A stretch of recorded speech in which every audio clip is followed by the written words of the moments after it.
आरंभ से रही है, चाहे वो राफेल घोटाला हो, श्री राम मंदिर घोटाला हो, सड़क निर्माण घोटाला हो, हाईवे घोटाला हो, कोल घोटाला हो, व्यापम घोटाला हो, ये उनकी जो लिस्ट है वो घड़ी घड़ी हर समय उनको जनता के सामने उजागर होती रही है। घोटाले बहुत गिना दिए हैं, लेकिन वो घोटाले की जांच नहीं हो रही है। घोटाले कहाँ सामने आए हैं भैया?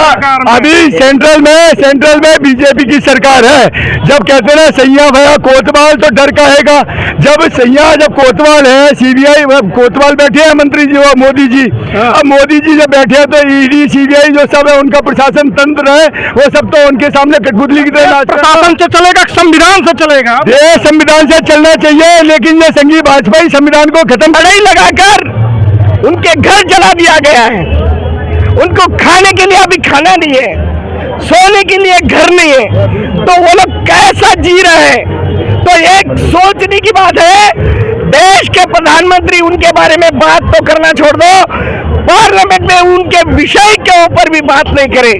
तो ये देश के प्रधानमंत्री इस देश का बनकर राम बना दिया है। इन्होंने राम के नाम पे धंधा किया है, राम के नाम पे चंदे लिए है, भूमि को कुछ हजारों में लेकर करोड़ों आपके पास जो कह रहे हैं राम के नाम पर धंधा कर रहे हैं, ये तो साक्षात उनके डाटा हो चुके हैं, विश्व हिंदू परिषद के राष्ट्रीय अध्यक्ष खुद उजागर हो चुके हैं, इनके वीडियो वायरल हो चुके हैं। इन्होंने साफ साफ किया है कि राम मंदिर का जो तंत्र चलाया गया इन्होंने। नमस्कार, मैं निखिल अरबिंदो और आप देख रहे हैं सच जनता से। इस वक्त मैं मौजूद हूं मुंबई के धारावी क्षेत्र में, जहां पर आज भारत जोड़ो न्याय यात्रा का समापन हो रहा है। और आज इसी समापन के दिन चुनाव आयोग ने चुनाव की तिथियों की घोषणा भी कर दी है। कुल 7 चरणों में इस बार के लोकसभा चुनाव संपन्न होंगे और 4 जून को फैसला आएगा कि एनडीए बनाम इंडिया की जंग में ये जंग कौन जीतेगा। तो हाल फिलहाल इलेक्टोरल बॉन्ड को लेकर के देश में हल्ला मचा हुआ है और अमित शाह जी ने कल एक न्यूज चैनल को कहते हुए कहा कि कांग्रेस इस पर बेवजह शोर मचा रही है। अगर मैं जानना चाहता हूं कि आप कांग्रेस के कार्यकर्ता हैं, क्या वास्तव में कांग्रेस पार्टी सिर्फ इस पर शोर मचा रही बल्कि सच्चाई को दबाने की कोशिश कर रही है? देखिए, ये शोर मचारे जो वर्ड इस्तेमाल किया गया है, 140 करोड़ जनता की आंखों के सामने दिखाई दिया है। जब कंपनी के पास इलेक्ट्रल बॉन्ड जब आप कंपनी खरीदी गई है, उससे पहले उस कंपनी एक रेडी लैब है, ऐसे कई कंपनी के पास इलेक्ट्रल बॉन्ड वो कंपनी खरीदी गई है।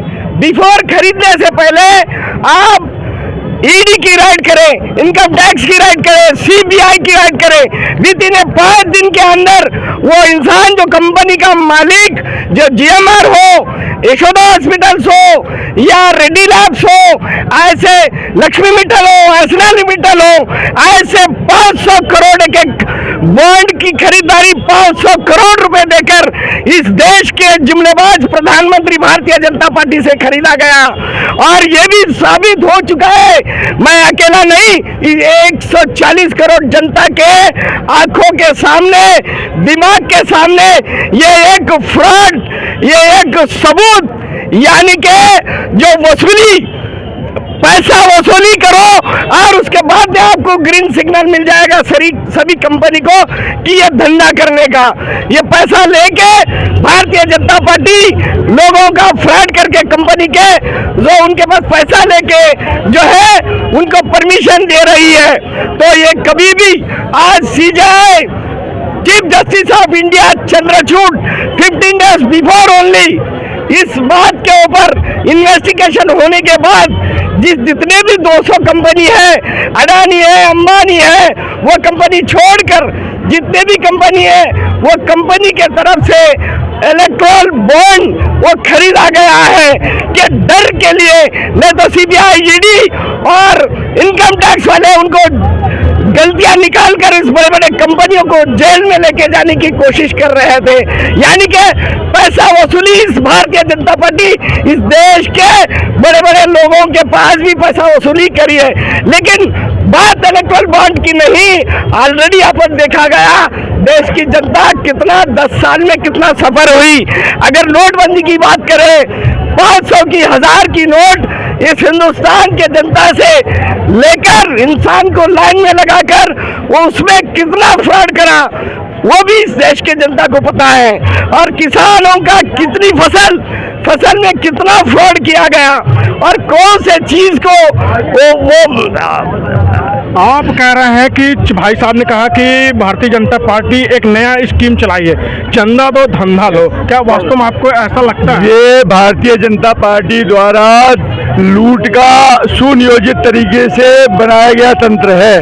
चंदा दो धंधा लो, ये क्या है? किसी भी उद्योगपति पर उसको पहले लोन प्रोवाइड कराते हैं, लोन होने पर उस पर ईडी का दबाव डालकर उससे फिर एक्सटॉर्शन करते हैं। मतलब इंटरनेशनल लेवल में यदि देखा जाए तो बीजेपी एक्सटॉर्शन के लिए सबसे बड़ी और विख्यात पार्टी बन गई है, जो एक्सटॉर्शन का धंधा करती है। भाई उगाई कहते हैं ना, जिसे वो कहते हैं उगाई करना, तो वो कहते हैं पहले अपने आप ही पहले उनको सब्सिडी दो, उनसे लाभ लो और फिर उनके ऊपर ईडी-सीबीआई का दबाव लेकर उनसे चंदा लो। तो कहते हैं ना, चंदा दे दो और तुम्हारे यहाँ से ईडी-सीबीआई हट जाएगी, भाई तुम्हें उनको धंधा मिल जाएगा और उसको और सब्सिडाइज करके और बढ़ा देगा। तो कहते हैं देश की जनता की मेहनत की गाड़ी कमाई को सिर्फ उद्योग अडानी अंबानी जैसे मित्रों को बढ़ाने का कार्य कर रहे हैं। मोदी जी देशवासियों को छलने का, जुमले देने का कार्य कर रहे हैं। इस इलेक्टोरल बॉन्ड की जो लिस्ट आई है, इससे उनका चाल चरित्र और चेहरा उजागर हो जाता है। देशवासियों के सामने उनकी वास्तविक हकीकत जो उनकी प्रारंभ से रही है, चाहे वो राफेल घोटाला हो, श्री राम मंदिर घोटाला हो, सड़क निर्माण घोटाला हो, हाईवे घोटाला हो, कोल घोटाला हो, व्यापम घोटाला हो, ये उनकी जो लिस्ट है वो घड़ी घड़ी हर समय उनको इस जनता के सामने उजागर होती रही है। घोटाले बहुत गिना दिए हैं, लेकिन वो घोटाले की जांच नहीं हो रही है। घोटाले कहाँ सामने आए हैं? भैया अभी सेंट्रल में बीजेपी की सरकार है। जब कहते हैं ना सैया भया कोतवाल तो डर काहेगा। जब कोतवाल है, सीबीआई कोतवाल बैठे हैं मंत्री जी, वो मोदी जी। अब मोदी जी जब बैठे हैं तो ईडी सीबीआई जो सब है उनका प्रशासन तंत्र है, वो सब तो उनके सामने कठपुतली की तरह प्रशासन से चलेगा, संविधान से चलेगा। ये संविधान से चलना चाहिए, लेकिन ये संघी वाजपेयी संविधान को खत्म करने लगे हैं। खत्म कर रहा है। ये प्रारंभ से ही तिरंगा आज के इतिहास में संविधान खत्म कर सकती है। ये संविधान खत्म करने की इनमें हिम्मत नहीं है, लेकिन ये अपनी मक्कारी से देश की जनता को गुमराह कर, तानाशाही पूर्ण रवैया अपनाकर देश के ऊपर संविधान को कमतर दिखाकर संविधान के ऊपर अपने नई नई नीतियां और उसमें परिवर्तन कर, फेरबदल कर वो धीरे धीरे दुस्साहस कर रहे हैं कि भाई आज नए तरीके से कानून अपने तानाशाही तरीके से उन्होंने रख दिया कि 3 काले कृषि कानून ले लीजिए आप। अडानी मित्र को सिर्फ डायरेक्ट सीधे तरीके से लाभ पहुंचाने के लिए बनाए गए, किसानों पर थोपे गए 3 काले कानून। वो जंग जीत ली ना, सरकार को झुका दिया ना। ओहो, किसानों का लाभ मिला नहीं ना। पहले 750 किसानों की जान ली इन्होंने, भाजपाइयों संघियों ने। तो सीधे तरीके से जो गलत नीति बनाएगा तो अपनी जमीन की रक्षा करने के लिए किसान आगे आएगा। यदि उनकी जान जाती है तो हत्यारा कौन? वो शासक जिसने गलत नीति बनाई। आम जनता जो अपने अधिकारों के लिए लड़ी, उन्होंने अपनी जान दी, तो वो स्वयं दोषी नहीं है। इसके लिए शासक की गलत नीति दोषी है। पुनः एमएसपी का आश्वासन देकर शासन तोड़ा गया और पुनः उन्हें आंदोलन करना पड़ा जब एमएसपी के बिल को उन्होंने पास नहीं किया। मतलब कहते ना कि एमएसपी देते तो उनको उनका उचित, किसानों को फसल का उचित मूल्य मिलता, उन्हें अनुशासन वो दोबारा से धरना वो आंदोलन करने की आवश्यकता नहीं पड़ती। लेकिन इसमें भी कुछ लोगों को, युवा साथियों को सही बलिदान होना पड़ा। ये आप इनके व्यक्तित्व को आप प्रारंभ से भी देखें हम तो इतिहास से खगोल है तो देश की जनता ने कभी भी संघी भाजपाइयों को स्वीकृति नहीं दी है। सिर्फ इन्होंने देश की जनता को गौ के नाम पर, राम के नाम पर, हिंदू मुसलमान के नाम पर धर्म की गंदी और ओछी राजनीति कर देश के युवाओं को बरगलाने का कार्य किया है। क्या बरगला करके भारतीय जनता पार्टी 400 पार सीट जीत लेगी? आपको लगता है 400 पार्टी 400 इन्होंने आंकड़ा दिया है। 400 वो जुमलेबाजी और भावनात्मक रूप से फेंके गए युवाओं को बरगलाने का एक तरीका है। हिंदू संप्रदाय में इन्होंने सोचा है कि राम मंदिर के नाम पे जो इन्होंने एक दुस्साहस, राम मंदिर हमारी श्रद्धा का विषय है। राम हमारी आस्था में, राम हमारी आत्मा है, तो राम भगवान से बिलट तो कोई भी हिंदू नहीं है। आपने कहा राम हमारी श्रद्धा का विषय है ना, आपने कहा, लेकिन इंडिया गठबंधन में भी राम बना दिया है। इन्होंने विज्ञापन के राम बना दिया है। इन्होंने राम के नाम पे धंधा किया है, राम के नाम पे चंदे लिए है, भूमि को कुछ हजारों में लेकर करोड़ों। आपके पास जो कह रहे हैं राम के नाम पर धंधा कर, ये तो साक्षात उनके डाटा हो चुके हैं, विश्व हिंदू परिषद के राष्ट्रीय अध्यक्ष खुद उजागर हो चुके हैं, इनके वीडियो वायरल हो चुके हैं। इन्होंने साफ साफ किया है कि राम मंदिर का जो तंत्र चलाया गया इन्होंने, ये सिर्फ देश की जनता को भावनात्मक रूप से बरगलाने के लिए और अपनी सरकार को प्रभावशाली बनाने के लिए देश के हिंदूवासियों को सिर्फ बरगलाने के लिए किया गया उपक्रम था। राम राज्य में आज के हिंदू वासियों को बरगलाने का काम किया जा रहा है, आपको ऐसा लगता है? देखिए, राम राज्य की बात तो देश के प्रधानमंत्री बोल ही नहीं सकते। इस हिंदुस्तान छोटा देश नहीं होता।